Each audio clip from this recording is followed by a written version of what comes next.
Welcome back to rising Pakistan. Rising Pakistan में हमारा main segment, जैसे हम कहते हैं हमारे गेस्ट सेगमेंट, उसका वक्त हुआ चाहता है। आज हमने दावत दी है एक बहुत इंपॉर्टेंट टॉपिक पे, जैसे कि तौसीक हम बिल्कुल प्रोग्राम के स्टार्ट से हम बताते आ रहे हैं कि कैंसर के बारे में आज हम बात करेंगे कि किस तरह से इसको प्रिवेंट किया जा सकता है और ऐसी कौन से मिथ्स हैं जिनको हमने फॉलो नहीं करना।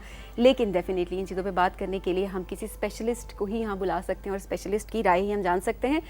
डॉक्टर मुनीब खान ने आज हमें ज्वाइन किया है। अस्सलाम वालेकुम। अस्सलाम वालेकुम सबीन, अस्सलाम वालेकुम तौसीक, कैसे हैं आप? वालेकुम अस्सलाम डॉक्टर साहब, welcome to rising Pakistan. In fact आपको तो कहना चाहिए वेलकम टू पाकिस्तान, क्योंकि आप बरतानिया में होते हैं और लेकिन आपकी पाकिस्तान के अंदर कैंसर की रोकथाम के हवाले से, अवेयरनेस के हवाले से भी आपकी खासी नज़र है और यहाँ पे भी आप का बहुत काम है। तो सबसे पहले तो बहुत बहुत शुक्रिया, वक्त निकाला आपने।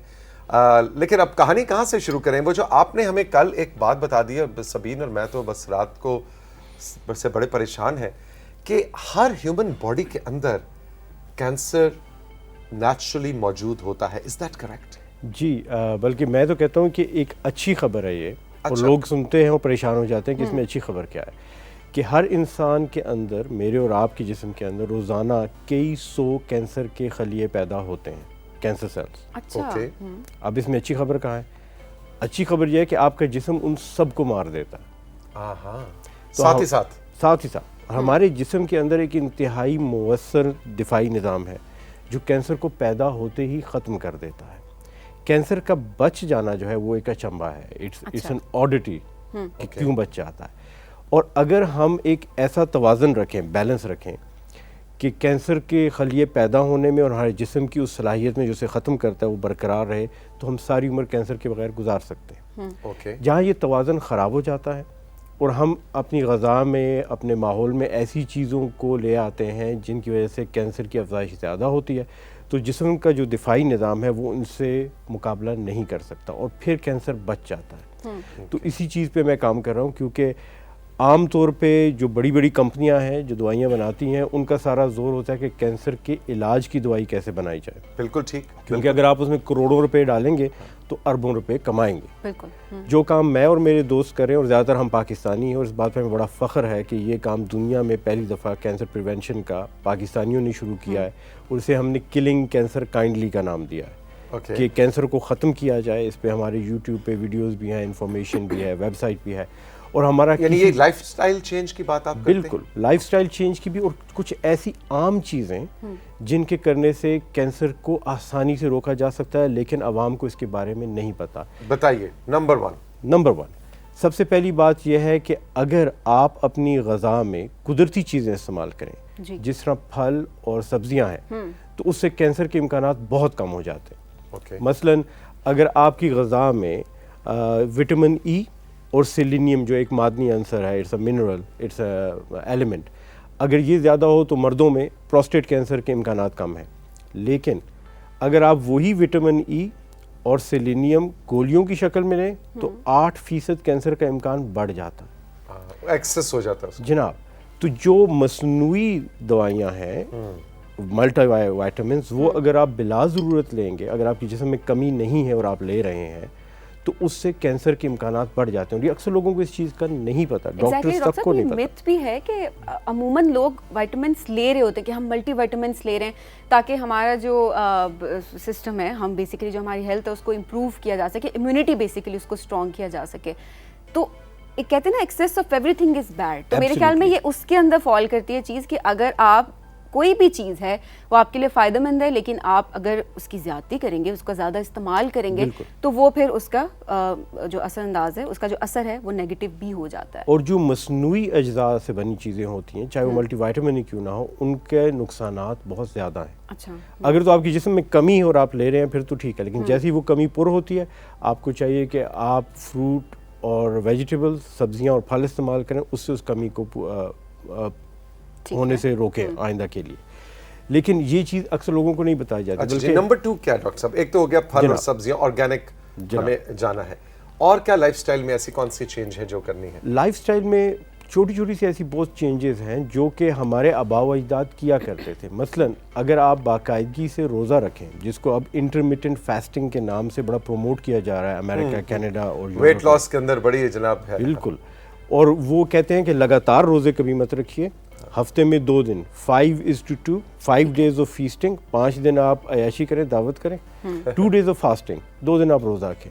और हैरत होती है कि 1400 साल पहले हमारे मज़हब में नबी पाक सल्लल्लाहु अलैहि वसल्लम ने खुद ये करके दिखाया कि सोमवार और जुमेरात का वो रोज़ा रखते थे। और इससे ना सिर्फ कि आपका वेट लॉस होता है बल्कि आपके जिस्म के अंदर जो दिफाई निज़ाम है कैंसर मारने वाला वो ज़्यादा ताकतवर होता है। ठीक है। सुभान अल्लाह। तो 5 दिन में जो आपने अपने जिस्म के ऊपर जुल्म किया है उसका 2 दिन में अजाला हो जाता है और कैंसर सेल्स को मारा जाता है। बल्कि एक तहकीक हुई जिसमें उन्होंने कुछ इंग्लैंड के अंदर और यूरोप वगैरह में देखा जो रोज़े रखते थे मुसलमान, उनके ब्लड का एनालिसिस किया तो पता चला कि 30 दिन के बाद उस ब्लड के अंदर ऐसे केमिकल्स अज्जात है जो कि कैंसर को कम करते हैं, कैंसर को बढ़ने से रोकते हैं, और वो कुदरती अज्जात से जो पैदा हो रहे थे जिसमें रोज़ा रखने से। डॉक्टर साहब लेकिन यहाँ पे थोड़ा सा आप इसकी भी वजाहत कर दें कि अब रमज़ानुल मुबारक की भी आमद है और इसमें भी हम अक्सर टेलीविज़न पे बैठ के ये बात कर रहे होते हैं कि रोज़ा रखने का मतलब ये नहीं है कि फिर अफ्तारी से लेके सहरी तक आप अपने जिस्म के ऊपर खुराक की कारपेट बॉम्बिंग शुरू कर दें और इतना खाएं और इतना मुरखन खाएं और तेल से भरी चीज़ें। तो आप रोज़े को फिजिकल टर्म्स में, रिलीजियस टर्म्स में नहीं, फिजिकल टर्म्स में आप रोज़े को कैसे डिफाइन करते हैं कि वो 15 घंटे, 13 घंटे, 17 घंटे का कुछ नहीं खाया, तो उसके अलावा जो विंडो है उसमें कितना खाना है और क्या खाना है? पता लगे आम महीने में इतना नहीं आपके अंदर गया जितना रमज़ान में चला गया। अच्छा, उसमें एक फितरी चीज़ रोज़े की हालत में चला, एक तो फितरी चीज़ ये है कि जब आप रोज़ा ख़त्म होता है आपको भूख तो बहुत लगती है लेकिन आप पेट जल्दी भर जाता है। और जो तहकीक हुई उसमें ये बड़ी अजीब बात नज़र आई है कि आपकी जो कैलोरी इनटेक है, मिकदार जो है खुराक लेने की, उससे फिर भी फ़र्क नहीं पड़ता। अगर आप इफ्तार से सहरी के दरमियान ज़्यादा भी खाएं फिर भी रोज़े का फ़ायदा बरकरार रहता है ना खाने का। और ये तमाम मज़ाहिब में है, बुद्ध मत में है, हिंदू मत में है, ईसाईयत में, यहूदियत में, इस्लाम में। तो हमारे जो आबा व अजदाद थे उनको इस बात की समझ थी कि इस अमल से सेहत बरकरार रहती है, इसीलिए पहले कैंसर बहुत कम होता था। दूसरा, दिन में आप जब भी खाना खाएं तो मुकर्रर वक्त पे खाएं। ये जो स्नैक करते हैं ना बीच बीच में खाना, ये बहुत ख़तरनाक है। इससे आपके जिस्म में ग़ज़ा की जब अफरात होती है, एक्सेसिव न्यूट्रिशन मिलती है, तो कैंसर सेल्स को ज़्यादा बढ़ने का मौका मिलता है। और पहले वक्तों में तो खाए 2 वक्त जाता था, हम कहते हैं 2 वक्त की रोटी। बिल्कुल 2 अब हमने ये 3 मील्स हैं, मुझे पता नहीं ये कंज्यूमरिज्म, कमर्शियलिज्म का नतीजा है कि हम हमने 3 प्रॉपर मील्स की बात करनी शुरू कर दी। वरना तो कहते थे अच्छा जी अल्लाह 2 वक्त की रोटी दे दे। मोहब्बत का भी इसमें बड़ा असर है। आप अगर किसी को मिलने जाएं तो आपको ज़बरदस्ती खाना खिलाते हैं, आप कहते हैं खाना खा चुके हैं। कल मैंने 6 वक्त की रोटी खाई और बड़ा अफसोस है मुझे इस बात का, लेकिन वो मोहब्बत थी, खुलूस था लोगों का। अच्छा, ये भी कहते नहीं डॉक्टर साहब कुछ नहीं होता, बिल्कुल है ना, एक दिन नाल कुछ नहीं होता। दोनों वाले हर दिन जो होता है वो एक दिन होता है, आज आखिरी दिन, कल से डाइटिंग पर। अच्छा, इसमें एक बड़ी अहम बात है तौसीक, ये कंफर्ट ईटिंग होती है। हमारे माशरे में हम लोगों में डिप्रेशन, एंग्जाइटी, दुख, दर्द, ये चीज़ें बहुत ज़्यादा हैं और हम कंफर्ट ईटिंग करते हैं क्योंकि जो ग्लूकोज है ना वो एंटी डिप्रेसेंट है। कंफर्ट ईटिंग का क्या मतलब? जनाब, ऐसा कि आप अपने दिल को इत्मीनान देने के लिए, खुशी का इजहार करने, खुशी पैदा करने के लिए आप ग्लूकोज वाली चीज़ खाते हैं। मीठा ख़ास तौर पे आपकी खुशी के एहसास को बढ़ाता है। आप किसी बच्चे को मिठाई दें और फिर 2 घंटे बाद देखें वो क्या कर रहा होता है, हाइपर हो जाएगा, हाइपर। उनको शुगर रश जो होती है बड़ों में भी होती है। हम इतना भागते दौड़ते नहीं हैं, उछलते कूदते नहीं हैं बिस्तर पे चढ़ के, लेकिन अंदर से वही खुशी होती है। इसीलिए खुशी के मौक़ों पे ईद, शबरात हो, दिवाली हो, हमेशा हर माशरे में मिठाई खाई जाती थी। लेकिन अब दिन में 3 दफ़ा ईद होती है, 4 दफ़ा दिवाली मनाई जाती है, हर वक्त चॉकलेट खा रहे हैं, आइसक्रीम खा रहे हैं, तो वो भी फीड करता है। जो ग्लूकोज है ना, आपके कैंसर के सेल ग्लूकोज बहुत पसंद करते हैं, उनके ऊपर ग्लूकोज रिसेप्टर भी बहुत ज़्यादा है। आपका जिस्म कोशिश कर रहा है उन कई 100 सेलों को मारने की जो दिन में पैदा हुए और आप उनको खुराक दिए जा रहे हैं, तो मुकाबला हो जाता है सख्त। यानी एक तरह से आप अपने दुश्मन को हथियार दे रहे हैं। बिल्कुल, उसको ताकतवर कर रहे हैं। बिल्कुल। इंटरेस्टिंग।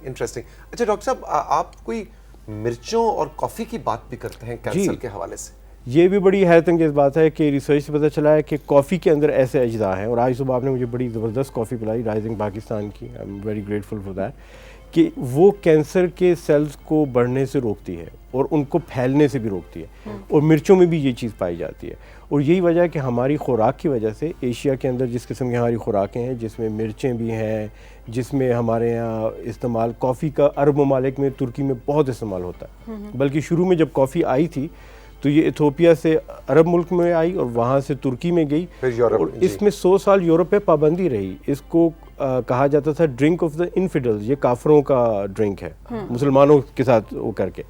फिर उनके एक पोप साहब थे जिन्होंने कॉफ़ी पी और उन्हें पसंद आई, तो उन्होंने कहा कि ये है तो काफरों का, लेकिन ये अहले ईमान को भी पीना चाहिए। तो वहाँ से वो पाबंदी हट गई। अब तो आप समझते हैं कि कॉफ़ी इटालियन है, कोलंबियन है, it's actually African and Asian thing. तो कॉफ़ी के अंदर बहुत से ऐसे अज्जा हैं जो एंटी कैंसर हैं। चाय में भी हैं, लेकिन चाय में जब भी तहकीक की तो पता चला कि वो कैंसर को कम नहीं करती पीने से।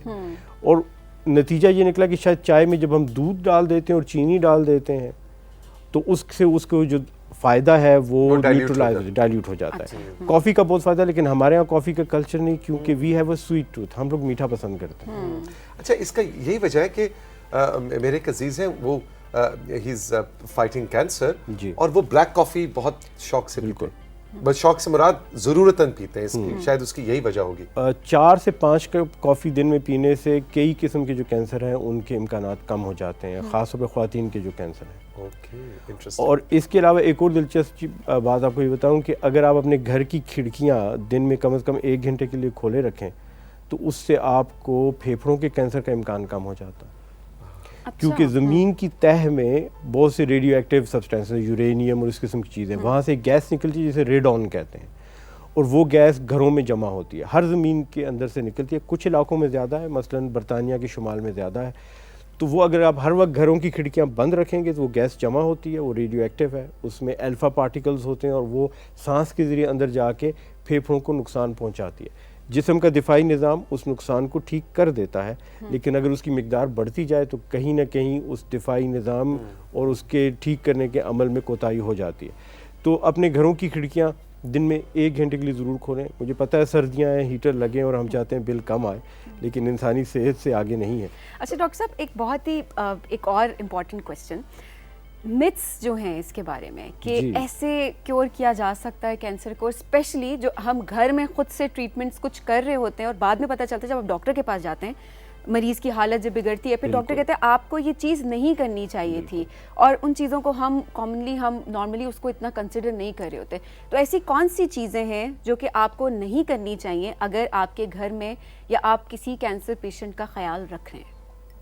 मेरे ख्याल में तो आपको किसी माहिर अमराज सरतान ऑन्कोलॉजिस्ट से रब्ता करके मशवरा करके काम करना चाहिए। मेरे बहुत से मरीज़ हैं जिनका मुझे बड़ा अफसोस है कि उन्होंने हज़ारों पाउंड इंग्लैंड में रहते हुए ख़र्च किए इसी किस्म की ट्रीटमेंट पे, विटामिन सी के IV इंजेक्शन लगाए, उनकी बेगमात ने अपने जेवर तक बेचे और उससे पैसे लेके इलाज कराया, उससे कोई फ़ायदा नहीं हुआ। और अभी चंद दिन पहले ही मैंने विटामिन सी पे 2 लेक्चर, एक उर्दू में और एक अंग्रेज़ी में, किलिंग कैंसर काइंडली के यूट्यूब पे इसीलिए डाला कि मरीज़ों को पता चले कि इसके क्या फ़ायदे हैं और क्या नुकसान हैं।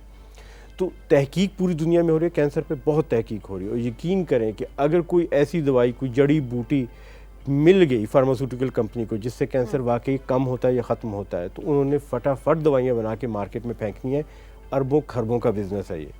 तो ये जो होता है कि फ़लाँ पहाड़ पे फ़लाँ बुज़ुर्ग बैठे हैं और वो बूटी बना के देते हैं और कैंसर ख़त्म हो जाता है, पिछले 20 साल से मैंने ऐसी बूटियों का कोई फ़ायदा, कोई असर नहीं देखा। डॉक्टर साहब, आप बरतानिया में हैं और माशाल्लाह one of the leading clinical oncologists में आपका शुमार होता है, रिसर्च के हवाले से भी, और क्लिनिक आप डॉक्टर्स को आगे आप ट्रेन भी कर रहे हैं इस शोबे में। पाकिस्तान के अंदर इस वक्त कैंसर के इलाज के हवाले से जनरल सिचुएशन क्या है? सर्वाइवल रेट बेहतर हुआ है? क्योंकि एक वक्त था कैंसर के साथ मौत का लफ्ज़ आता था, कैंसर मौत है, यू नो, एड्स, कैंसर, ये कुछ ऐसी बीमारियां थी कि बस ये हुआ तो समझे जी बोरिया बिस्तरा। लेकिन अब हमें सर्वाइवर्स बहुत ज़्यादा आम माशरे में नज़र आते हैं। So how do you see the survival rate? अच्छी बात तो यह है कि सर्वाइवल बेहतर हो रहा है। कुछ कैंसर तो ऐसे जिन्हें मुकम्मल तौर पे क्योर किया जा रहा है, जैसे टेस्टिकुलर कैंसर है, खसियों का कैंसर, 97% 97% क्योर रेट है उसका। इसके अलावा प्रोस्टेट कैंसर अगर आप शुरू के मराहिल में पकड़ लें तो उसका 80-90% क्योर रेट है। ब्रेस्ट कैंसर भी 80-90% क्योर रेट है। देर से पकड़े जाने पे भी, मेरा एक प्रोस्टेट कैंसर का पेशेंट 26 साल से ज़िंदा है और वो दवाइयाँ ले रहा है और अच्छी ज़िंदगी गुजार रहा है। हॉजकिन लिम्फोमा है, एक ब्लड कैंसर है, उसके 95% 100% क्योर रेट है। तो बहुत से कैंसर में हम काफ़ी बेहतर कर रहे हैं और फिर वही बात आती है कि कैंसर को जल्दी पकड़ लें तो क्योर करने के चांसेस ज़्यादा है, मुकम्मल शिफा। और ये सोचिएगा कि मुकम्मल शिफा बाकी बीमारियों में मुमकिन नहीं। अगर किसी को शुगर का मर्ज हो जाए तो वो तो सारी उम्र उसका इलाज होगा लेकिन वो जड़ से ख़त्म नहीं होगा।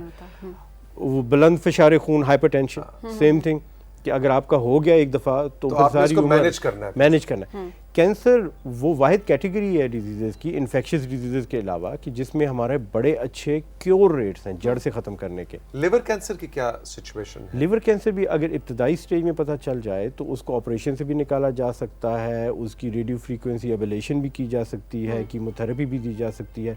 अब लिवर कैंसर की नई दवाइयाँ आई हैं जिनसे 100 साल 2 साल तक आराम से कंट्रोल किया जा सकता है और बेहतर होता जा रहा है इलाज। लेकिन मुझे जिस बात का दुख है, और किलिंग कैंसर काइंडली जिस पे काम कर रही है, वो ये कि कैंसर की तादाद में इजाफा हो रहा है, यानी नंबर ऑफ पेशेंट्स। बरतानिया में आज से 20 साल पहले 33% लोगों को कैंसर होता था, आज 50% को हो रहा है।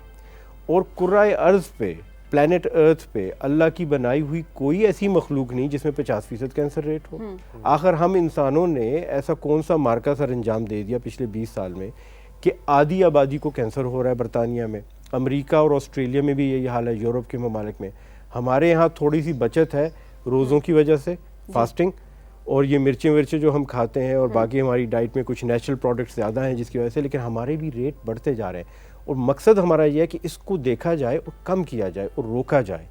डॉक्टर साहब, एक पता नहीं इसको कॉन्स्पिरेसी थ्योरी कहेंगे या क्या कहेंगे, एक जनरल जो फार्मास्यूटिकल इंडस्ट्री के खिलाफ बहुत ज़्यादा बात बैनुल-अक़वामी सतह पे की जाती है कि जी ये पहले मतलब इनके पास इलाज आ गया होता है लेकिन ये बड़ा फेजेस में उसकी दवाइयाँ ताकि उनका कमर्शियल बेनिफिट चलता रहे। और कैंसर के बारे में बड़े लोग कहते हैं कि नहीं जी तो अब इनका ये भी बता नहीं रहे, ये भी चाहते हैं इनकी दवाइयाँ बिकें। और दूसरी कॉन्स्पिरेसी थ्योरी के ये बीमारियाँ भी पहले खुद लेके आते हैं, पहले उसको बढ़ाते हैं ताकि इनकी दवाइयाँ बिकें। ये फार्मास्यूटिकल इंडस्ट्री हर आए दिन कटहरे में खड़ी नजर आती है, ये क्या चक्कर है? इसमें कुछ सच है और कुछ कॉन्स्पिरेसी है, कुछ इल्जाम साहब ने खुद तो बीच में थोड़ी बहुत ऐसी बातें की। लेकिन मैं खुद इस चीज़ के काफ़ी खिलाफ। मसलन मैं जो कहता हूँ ये मल्टीविटामिन बनाते हैं, ये आपको ओवर द काउंटर दिए जाते हैं, लोगों को कहा जाता है ये बड़े फ़ायदेमंद है। हालांकि आज तक किसी क्लिनिकल तहकीक में, किसी भी रिसर्च ट्रायल में इनका कैंसर के खिलाफ फ़ायदा नज़र नहीं आया। वही चीज़ सब्जियों में, फलों में फ़ायदा दे रही है, टैबलेट्स में नहीं दे रही। और आपको एक और मज़े की बात बताऊँ, आप मल्टीविटामिन लेती हैं? नहीं। आप लेती हैं? तोसी का आप लेते हैं? नहीं। आप लेते हैं? आपको पता है कि हमारे आटे में मिलाए जा रहे हैं, तेल में मिलाए जा रहे हैं। अच्छा। जनाब, टनों के हिसाब से ये कंपनियां बना रही हैं और बेच रही हैं। से जाके सिर्फ पंजाबी में हम कहते हैं ना हौका है ना, कि वो कुछ लोगों को एक नफ्सियाती भी मसला हो जाता है कि अच्छा मैंने मल्टीविटामिन दो, आई हैव क्रॉस्ड 50। तो ऐसा कुछ नहीं है, बिला जरूरत मल्टीविटामिन नहीं लेनी चाहिए, लेकिन हमारी खुराक में शामिल है। अब हम ये इस मिशन पे निकले हैं कि उनको कहा जाए कि आप खामखा लोगों को आटे तेल में क्यों मिला के दे रहे हो। और मेरा ये अंदाज़ा है कि इस वजह से कैंसर के इम्कानात बढ़ते जा रहे हैं, क्योंकि आपको पैदाइश से, बल्कि पैदाइश से पहले भी औरत हामिला होती है तो मल्टीविटामिन शुरू हो जाते हैं। अगर नहीं भी लेती तो आटे तेल में तो डाला हुआ है आपने, और फिर मरते दम तक दे रहे हैं। तो पहले तो वो मल्टीविटामिन हमारी खुराक में शामिल किए जा रहे हैं जिससे पैसा मिल रहा है कंपनियों को। फिर जब कैंसर हो जाए तो कैंसर की दवाइयाँ बेची जा रही हैं जिससे पैसा मिल रहा है। तो किसी हद तक वो इल्ज़ाम जो है, मैं ये नहीं कहूँगा वो जानबूझ के कर रहे हैं, लेकिन उनका चूंकि तमाम नुक्ता नज़र मुनाफा है, वो इन चीज़ों को दरगुजर कर रहे हैं, इग्नोर कर रहे हैं। बिल्कुल। एक और आखिर में एक बहुत मैं इम्पॉर्टेंट क्वेश्चन इसको इस वजह से कहूँ क्योंकि आपने बार बार ये बात की कि आप अगर अर्ली डायग्नोज कर लेते हैं तो उसका क्योर जो है वो ज़्यादा % चांसेस होते हैं कि आप जो है वो क्योर कर सकते हैं 90% तक। लेकिन मैं चाहूँगी कि कुछ ऐसे वार्निंग साइंस आप बताएं जो कि आपकी बॉडी देना शुरू हो जाती है, जिस पे एक इंसान को विजिलेंट हो जाना चाहिए कि हाँ भाई अब मुझे ट्रीटमेंट के लिए या मुझे अपने चेकअप के लिए जाना चाहिए क्योंकि there is something wrong in my body. ये बहुत मुश्किल काम है क्योंकि कैंसर जो है वो एक खामोश मुजरिम है, वो आराम से जुर्म करता रहेगा और जब बहुत फैल जाएगा तो पता चलेगा। तो आपको ऐसे मुजरिम को पकड़ने के लिए आपको जासूस होना ज़रूरी है। तो उसके लिए हम प्रिवेंशन के लिए स्क्रीनिंग टेस्ट यूज़ करते हैं जो बाहर के मुल्कों में तो हुकूमत की तरफ से आते हैं, मेरे यहाँ हमारे यहाँ भी आने चाहिए। मैं आपको एक आम सी मिसाल देता हूँ। मेरे बहुत अजीज़ है एक रिश्तेदार, मैं रिश्ता बयान नहीं करूँगा लेकिन बहुत करीबी अजीज़ है, उनको बड़ी आंत का कैंसर हुआ, और वो अगर 10 साल पहले अपने पाखाने का टेस्ट करवाते और उसमें खून पकड़ा जाता तो वो कैंसर इब्तदाई मरहले पे डिटेक्ट होता। कोलोनोस्कोपी होती, 25-30 हज़ार रुपये लगते, 100 रुपये का टेस्ट होता या 200 रुपये का, 25-30 हज़ार में कोलोनोस्कोपी करके उस कैंसर को शुरू में ही काट दिया जाता, ख़त्म कर दिया जाता। यानी ये जो हम कहते हैं कि साल में एक दफ़ा कंप्लीट बॉडी का चेकअप जरूरी है, तो ये इसमें फिर जल्दी कैंसर और जैसी दूसरी बीमारियां पकड़ा जाने का इम्कानात बढ़ जाते हैं। कम खर्च है इसमें, बजाय इसके कि जब पूरा कैंसर 100 का टेस्ट है, 25-30 हज़ार की कोलोनोस्कोपी है और आपने कैंसर काट दिया और आपकी जान खलासी होगी। 10 साल तक इग्नोर कीजिए तो वो कैंसर फैल गया, अब आपको कीमोथेरेपी भी चाहिए, रेडियोथेरेपी भी चाहिए, सर्जरी भी चाहिए, सर्जरी के बाद दोबारा कीमोथेरेपी चाहिए, फिर आप उसे क्योर करेंगे। तो जहाँ एक दिन में क्योर हो सकता था, अब वो कई महीनों में जाके क्योर हो रहा है। डॉक्टर साहब, थैंक यू वेरी मच, बहुत बहुत शुक्रिया। बहुत दिलचस्प और आसान अल्फाज में आपने आज के इस सब्जेक्ट को हमारे सामने एक ओवरव्यू दिया। All the best. Thank you very much. मतलब जाहिर है दुआएं भी बहुत सारी लेते होंगे, क्योंकि कैंसर से जब आप किसी को शिफा देते हैं तो आई कैन इमेजिन कि वो कितना बड़ा रिलीफ होता है, और मरीज़ के दिल से, उसके प्यारों के दिल से, जो डॉक्टर्स के लिए, पैरामेडिकल स्टाफ के लिए जो दुआएं निकलती हैं, उसका तो कोई अंदाज़ा किया नहीं जा सकता। All the best. Thank you, बहुत बहुत शुक्रिया। बहुत बहुत शुक्रिया। सबीन, इजाज़त लें फिर। बिल्कुल, दिल नहीं कर रहा वैसे। अच्छा, है ना? हाँ, दिल नहीं कर रहा, दिल नहीं कर रहा। दिल नहीं कर रहा, आप इधर ही सोफे बैठे हैं, लाइटें शाइटें बंद करते हैं, आप कंटिन्यू करें, कोई मसला नहीं है। Exactly, लेकिन दिल वाकई इसलिए नहीं कर रहा क्योंकि मैं कहूँगी आज इतने इंटरेस्टिंग हमारे सारे सेगमेंट्स भी रहे, इतना कुछ सीखने को मिला। इवन जो लास्ट था, अभी इतने सारे सवाल हैं जो कि हमारे माइंड में है, लेकिन ऑब्वियसली वक्त की कैद, तो हमें इजाजत तो चाहिए। बिल्कुल। Take good care. जिंदगी ने दी इजाजत, फिर मुलाकात करेंगे राइजिंग पाकिस्तान में। अपना ख्याल रखिएगा। खुदा हाफिज़।